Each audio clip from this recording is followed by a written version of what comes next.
Thank you, Mary. You know, there's a one-line joke, and you're going to have to forgive me if this is a little bit nerdy or a little bit geeky, but it goes like this. There are three types of people in the world. There are people who are good at math, and there are people who are not good at math. What I'm going to be doing for the first part of the 12 minutes I have is talking about three groups of people that I think we would be very well served to keep in mind when we start thinking in terms of changing the world. Now that's going to be difficult for us. Not that we can't count to three, but it's difficult because most of us are used to seeing everything in the world in terms of binary numbers. We see things as yes or no. We see things as they know what mercury poison is or they don't know what mercury poison is. They know what BMI is. They don't know what BMI is. They eat a low-fat diet. They don't eat a low-fat diet. They're from a red state. They're from a blue state. Almost everything we look at for cognitive reasons ends up being seen in a binary way because it's easier for us. What I want to challenge us to do is to think in terms of three different segments of people. And there's a yellow little handout on your table if you're more of a visual person than a verbal person. If you want to view this in terms of a triangle, that's a great way to do it. At the very top, the tippy top of this little triangle, there's a group of consumers that I call vigilant consumers. Okay, and these vigilant consumers are the type of people who know everything you're talking about. They know what phytochemicals are. They know what level of mercury poisoning water ends up becoming difficult for us to look at. They know the problem of eating a low-fat diet. I mean, rather, of eating a high-fat diet. In fact, they can go out there and they can look at those bagels and they can tell you within about 5 calories how many calories one of those bagels has. But on the other extreme, the very other extreme, this is the other percent you were talking about, we end up having these people that really just don't care. If you were to say, you know, you should walk 10,000 steps a day, they're going to say, well, who are you to tell me that? Well, you know, you should not eat that pastry because it's loaded with fat. They're going to say, well, I don't care.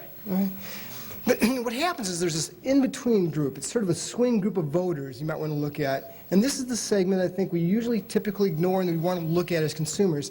And these end up being a segment that I call the conveniently concerned segment. Okay? They can be conveniently concerned if it's really easy to eat healthy, or they can be conveniently concerned if it comes to something that's very easy to buy. But in general, they're pretty much fair weather people. For instance, what we end up seeing is that this conveniently concerned people ends up being the largest set of dieters. These end up being the people who, maybe New Year's Day, they decide it's time to go on a diet. Okay, they're not the vigilant people that are watching things every day, but when it's convenient to eat carefully, or when the time is right, they end up eating a little bit more carefully. Okay. Now, what we end up having is that membership in these different groups is very fluid. So to see things as binary, to see things as black and white, people who appreciate the identity preservation of Maine lobsters, or people who just say, hey, all lobsters are the same, is wrong because there end up being these gradations, and you don't have to look in terms of an infinite number of gradations, but just seeing things in terms of three general groups will help you quite a bit. The problem we run into is that most of us are really, in the profession, are really vigilant. Okay, this ends up being about all we talk about, ends up being all we deal with when we talk with our friends, that's all they talk about. And so we talk about phytochemicals, and we expect everybody else to know this, what phytochemicals are. We end up talking about different issues related to food safety and biotechnology. We expect the rest of the world to kind of follow the same way. But what ends up happening is that when we end up assuming that people either get it or they don't get it, it really sort of biases the way we do things. And what it leads us to do is something that I call me marketing. And that is, we try to look at everybody in the world as essentially versions of ourselves. So we end up assuming that they have a similar level of knowledge, but either they just don't care. Or we end up thinking that they care about things that we just need to kind of give them that extra little push. In reality, most people typically are very different than we are. And a lot of the people we're trying to change, it's not really clear that they need to be changed. It may be good in some cases if we can bump people up levels, but it may not be necessary to kind of take them all the way up to the level of understanding that we have. Now, after kind of laying the groundwork of the importance of understanding this triangle and that these three segments are nowhere close to being equal size. What I'd like to do is look a little bit about why we eat how much we eat and why we choose what we want, what we choose to eat.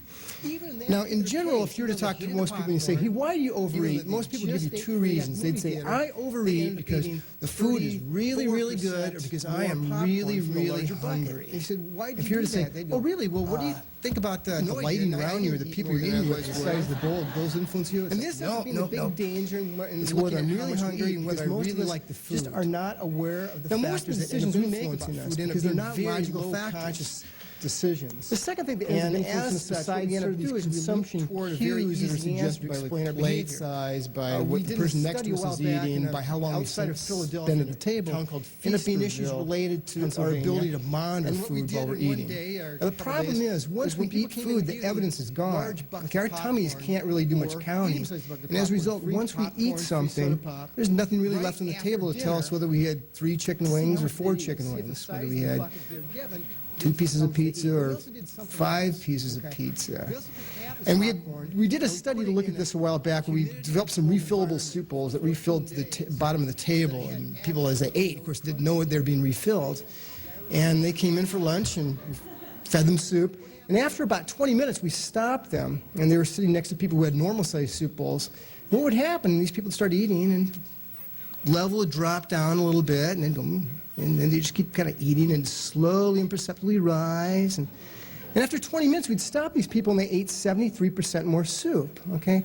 Because what was going on? But if you asked them, they didn't say they're any more full, nor did they estimate they'd eaten any more calories than the people eating out of the normal soup bowl. Because what happens is oftentimes we eyeball our food when we determine how much we're going to eat, and once we eyeball it, then all we do is we essentially eat until it's gone. Because it doesn't really make sense to sit there and kind of say, am I full yet? Am I full yet? Am I full yet? Because we want to eat and enjoy the food and enjoy the company of the people we're with. So as a result, what it appears that we tend to do is we target how much food we want to eat prior to beginning our meal. We serve ourselves, and then we eat till it's gone, and that's why we end up not monitoring it as we end up eating. So those are 2 reasons we eat how much we do. In terms of eating what we do and why we buy what we buy, we've been doing some research recently. And one thing we're kind of discovering that's sort of interesting is that each and every one of us, if we were to take a look at exactly what we had eaten at home for dinners over the past year or something like this, what we'd find is that for most every one of us, only 17 different meals comprise slightly over 80% of the dinners we end up eating. So one of those dinners for this lady might be meatloaf and potatoes with green beans. Well, that would be one of 17 meals that would be eaten among her portfolio or her menu that she would eat again and again and again. Now, for all of us, it's different people, but what it underscores is for the most part, when we're shopping, we're buying the same things over and over and over. And you may be the president of the National Blueberry Association, but if you're trying to get people to eat blueberries, and that's not involved in one of the 17 meals that they eat over and over and over again, that should inform the strategy that you use, because it has to be something different rather than saying, hey, they got lots of phytochemicals in them. Antioxidants, huh?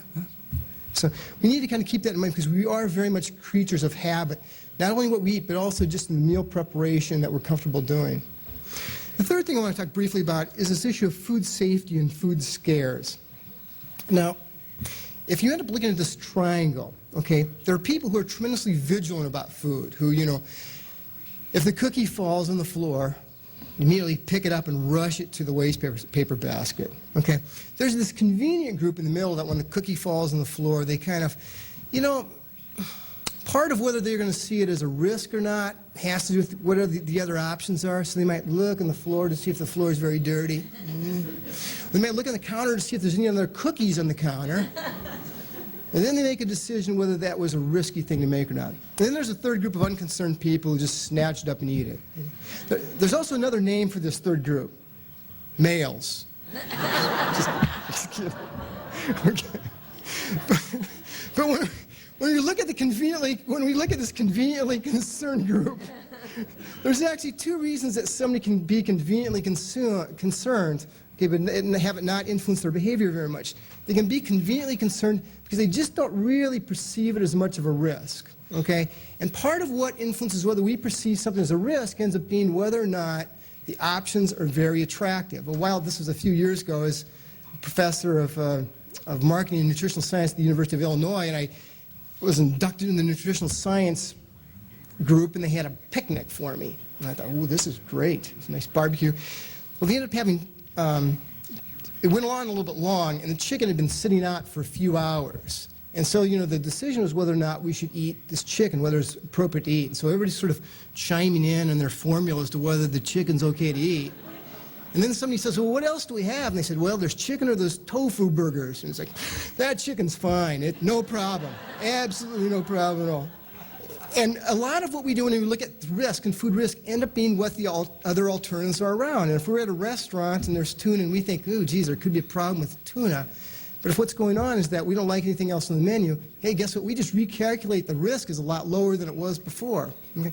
That's one thing that's going on when we look at this conveniently concerned segment with respect to food safety and food scares. But the second thing that ends up going on is we need to realize that people have very different attitudes toward risk. I had done something a few years ago looking at people who parachute. And you think that people who skydive, you say, geez, they're just whacked out individuals. They have no idea how dangerous that is. And that's not true. In fact, what we end up finding is that their estimate of mortality based on skydiving wasn't a whole lot different than people who said, there's no way I'll ever jump from a perfectly fine plane with a parachute on. Okay? What happens is their just attitude toward risk itself was a lot different. And that ends up being the other component that we need to keep in mind.